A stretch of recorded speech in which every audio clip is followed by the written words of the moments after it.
Bismillah ar-Rahman ar-Rahim, alhamdulillah, wa salatu wassalamu ala Rasulillah. We continue reading from Imam Al-Ghazali's Jawahir al-Quran wa Durr, the Juz al-Quran and Spares.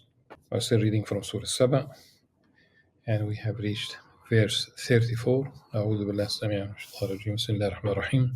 وما أرسلنا في قرية من نذير إلا قال مترفوها إنا بما أرسلتم به كافرون وقالوا نحن أكثر أموالا وأولادا وما نحن بمعذبين.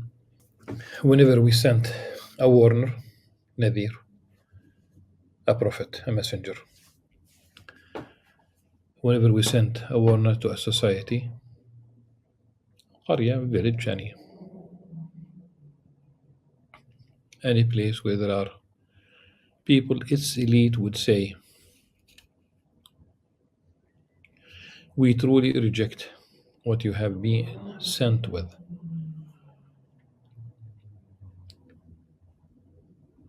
Adding, we are far superior.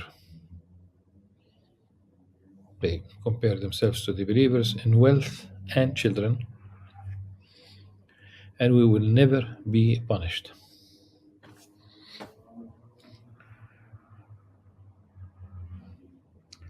This verse, according to Ibn Kathir, and it makes sense, Allah subhanahu wa ta'ala consoles the Prophet sallallahu alaihi wasallam to follow the same path like the previous prophets, in the sense that he informed that no prophet was ever sent to a place, to a town, to a society, to a community, except that he was rejected by the elite, and he was followed, and he would be followed by the weak, the meek, and it's true. No prophet was ever welcomed, accepted with open arms. People were never euphoric. The people of Quraysh, they knew the Prophet ﷺ had for 40 years, and that's when he received the first revelation. He was known as the trustworthy Al-Amin. They literally kept some of their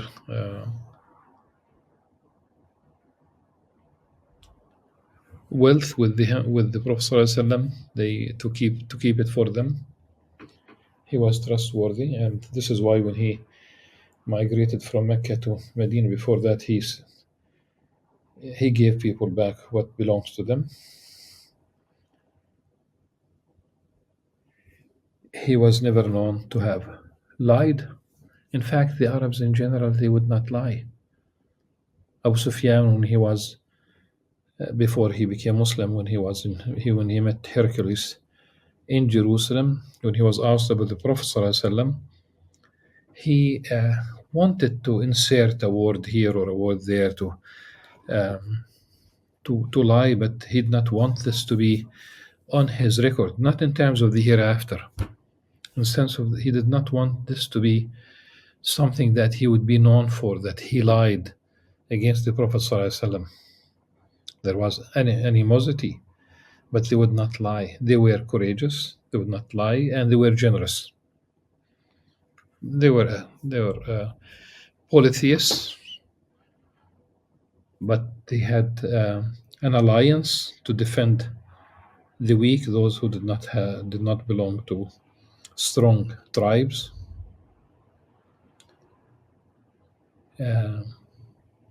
So the idea here is that, and immediately the Prophet ﷺ was subjected to harassment, even by some of his own uncles and his family. It was a powerful family, and those who were former slaves still, some of them were killed. And the Prophet ﷺ, you can imagine, how painful it was for the Prophet ﷺ to witness his own followers, the very small community, being killed. صبرا آل ياسر فإن موعدكم الجنة. Have patience, O family of Yasir. He and his wife were killed.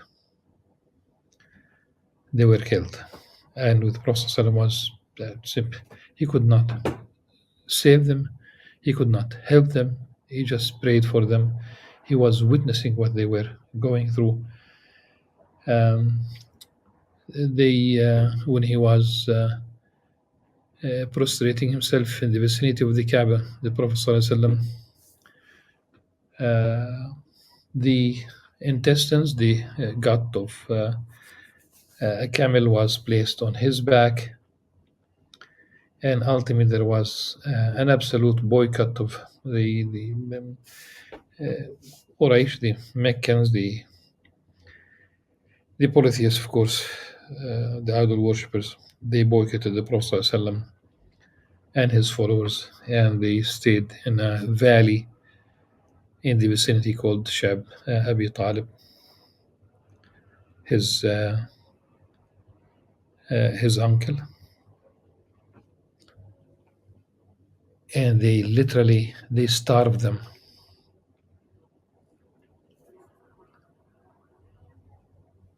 We know how the children of Israel plotted against Jesus Christ, peace upon him.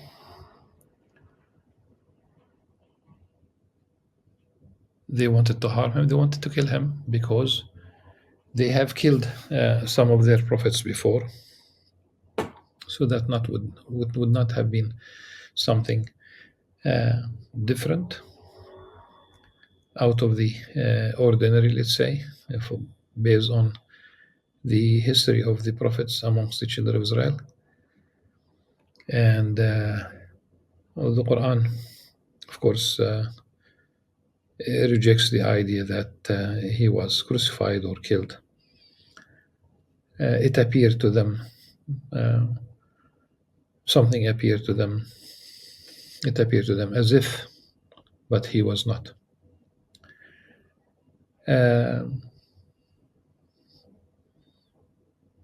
And there were direct threats against the life of prophets. The Quran mentions some of this.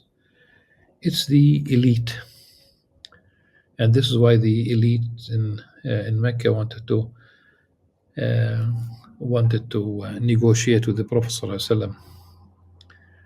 They thought that he was interested in some material thing. If you'd like to become a king, if you'd like money, if you would like us, they thought that this is that they could basically treat him for some as if he were touched by magic or something. So the elite rejected.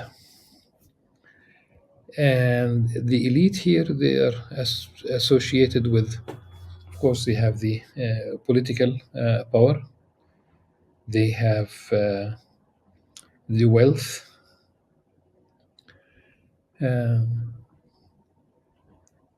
and they simply declared that because they have more money, more offspring, this is like the two sources of power, we will not be punished.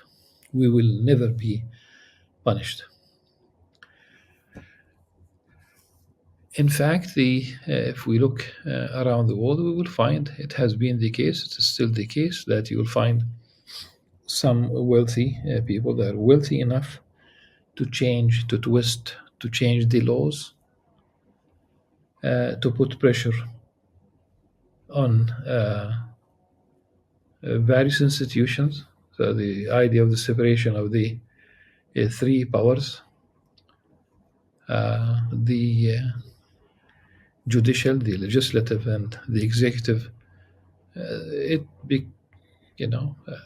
one finds that some very powerful people put themselves above the law.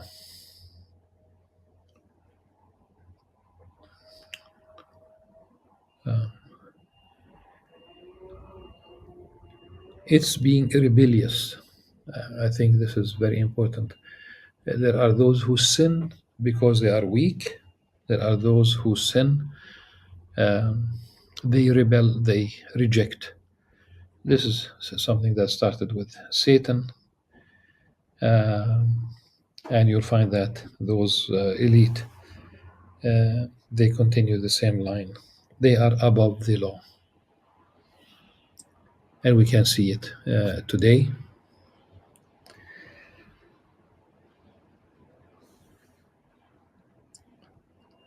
They are above the law. They are above international law. They are above UN charters. They are above humanitarian law, the Fourth Geneva Convention. They are above the law. So those elites in the past, they have rejected the prophets and the messengers. They threaten them. And we find such an example, like the people of Noah alayhi salam, Prophet Noah. He stayed a long, long time with advocating, spreading the revelation, calling his people to the worship, to submit themselves to the will of God, but they have rejected him. In fact, after almost 1,000 years, he stayed with them. 1,000 years minus 50 years in English, but in Arabic, we have the word sana and we have the word am, and it seems the word sana is for the solar year, and uh, the am is for the lunar year. It does make a difference ultimately. Uh, very little, but there is a difference. So it's not 950. At any rate, only very few people believed in Prophet Noah. The rest, they have rejected him. أَنُؤْمِنُ لَكَ وَاتَّبَعَكَ الْأَرْذَلُونَ. Do you want us to believe in you, and you have been followed by the low class, the meek, the poor. So the elite would not. The elite want an elite religion, if you will. They want to continue their status as being elite. Yes. In the Qur'an also, وإذا أردنا أن نهلك قرية أمرنا مترفيها ففسقوا فيها فحق عليها القول فدمرناها تدميرا. And if you want to punish, to destroy a village, a city, a community, we would command the elite, and mutraf, we talk about, they have been spoiled. It's not about having money. We have good examples in Islam of companions who were wealthy, but they were not corrupt, they were not spoiled. Abu Bakr as-Siddiq, the first man to believe in the Prophet ﷺ, he basically used all his wealth to for the sake of God, buying and the slaves who became believers and setting them free rather than simply allowing them to be tortured and killed. We have Uthman bin Affan, radiallahu anh, the third caliph, who used, he financed the campaign of Tabuk, and he endowed endowments that continue until today. If you are fortunate and you go to Medina, look for these the endowment of Sayyidina Uthman bin Affan, radiallahu anh, meaning that these endowments continue to generate good deeds for him. And there is another reading, I think, of this verse Amarna, so that those Allah subhanahu wa ta'ala will test them by making them by those elite, those uh, spoiled, uh, wealthy, rebellious, wealthy people to become the political leaders, from wealth to the political office. And I think you can immediately think of an example of this. People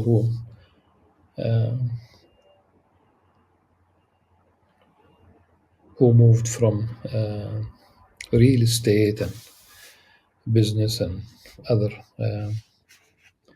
ventures into some of the most important political offices. But so, is this uh, is this an example that we are witnessing? Allah subhanahu wa ta'ala alam.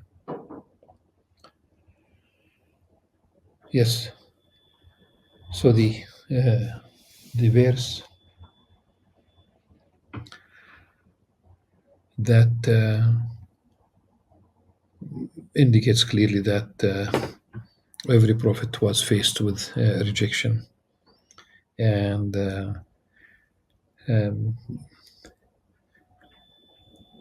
they want to have their own laws. They depend on their wealth, on their children, and the answer to this, قل, meaning the Prophet sallallahu alaihi wasallam, addressing the Prophet, قل إن ربي يبسط الرزق لمن يشاء ويقدر ولكن أكثر الناس لا يعلمون. Say, O Prophet, say, surely it is my Lord who gives abundant or limited provisions to whoever He wills, but most people do not know. Eh, yes, they have wealth and children, but it's not.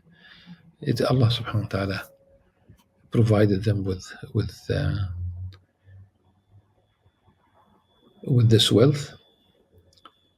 Allah subhanahu wa ta'ala provides for every creature,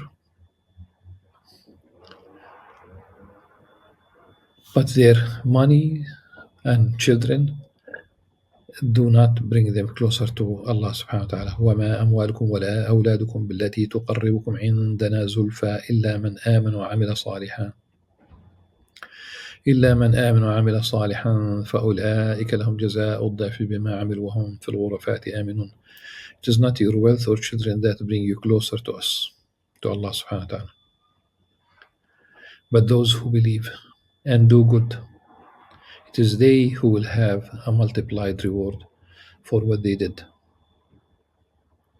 and they will be secure in الغرفات. Of course, it means these elevated mansions, the palaces. They will reside in paradise. As for those who strive to discredit the prophets, the revelation, our والذين يسعون في آياتنا معاجزين أولئك في العذاب محضرون. As for those who strive, or those elite, those spoiled, wealthy people, the rebellious ones who reject faith and they want to have their own laws, you can see it today. It is basically the powerful who are dictating the laws. They elect, they finance political campaigns, elections. Why? Because they want certain laws. They don't want to pay taxes, but also they want certain. They change the social order. The haram becoming halal for them. The haram, the prohibited, becomes lawful. All because of the that money. As for those who strive to discredit our revelation, it is they who will be confined in punishment. قل إن ربي يبسط الرزق لمن يشاء من عباده ويقدر له وما أنفقتم من شيء فهو يخلفه وهو خير الرازقين. Say, still addressing the Prophet ﷺ, surely it is my Lord who gives abundant or limited provisions to whoever He wills of His servants. And whatever you spend in charity, He, Allah subhanahu wa ta'ala, will compensate you for it. For He is the best provider. قل اللهم مالك الملك تؤتي الملك من تشاء وتنزع الملك ممن تشاء وتعز من تشاء وتذل من تشاء بيدك الخير إنك على كل شيء قدير. This is from the third chapter of the Quran, with the same idea. Allah, everything in the universe belongs to Allah subhanahu wa ta'ala. He provides, He elevates, and it's always a test. He provides you, and that's really a test for you. What will you do with this wealth? Causing corruption or taking care of the needy and getting the money from halal and paying your dues, your zakah, and spending and being charitable. What will you do? It's always what will you do with what you have. It could be your office, it could be your knowledge.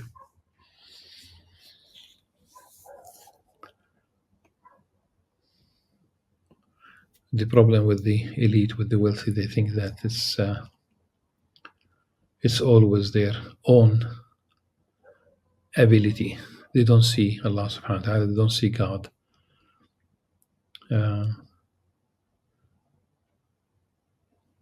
As the source of all this. Some do. Some do. And if you spend, Allah subhanahu wa ta'ala will compensate you. If you spend, we know that a good deed is multiplied by 10, multiplied by 700, multiplied even more. Wallahu yudha'ifu liman yasha. Imagine, you do good, you believe and you do good, it has been mentioned. And ultimately, wealthy or not, the wealthy and the poor, ultimately they will leave this world without their wealth, small or big. And one can, I remember, I think it's very important to mention artificial equality, like the Marxist or communist, or artificial forced equality will never work. And also, I remember the Sheikh Sha'rawi, rahimahullah, a contemporary Egyptian scholar, known for his interpretation of the Qur'an, for his exegesis. He said, had all people been physicians, life on earth will collapse. Just think about it. كل ميسر لما خلق له. Allah subhanahu wa ta'ala guides us to different activities, different jobs, different professions, different specializations. We cannot say this is more important. All of these are vital as long as they are within the Islamic worldview. We cannot say that people can, all those who are involved in the gambling industry, that's really extremely problematic. Those who perform euthanasia, that's extremely problematic. But the idea is, if all people were physicians, life will collapse. Who's going to take care of agriculture? Who's going to take care of industries? Who's going to take care of just think about it. Life would collapse, really. regardless of your role, if it's halal, it will be, uh, inshallah, good for you and for your own community. With the next verses address the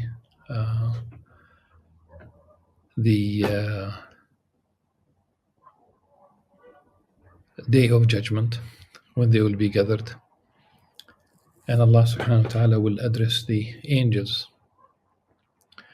Was it you that these polytheists used to worship? Inshallah, we'll deal with this at the beginning of the next session, inshallah. سبحانك اللهم وبحمدك أشهد أن لا إله إلا أنت أستغفرك وأتوب إليك.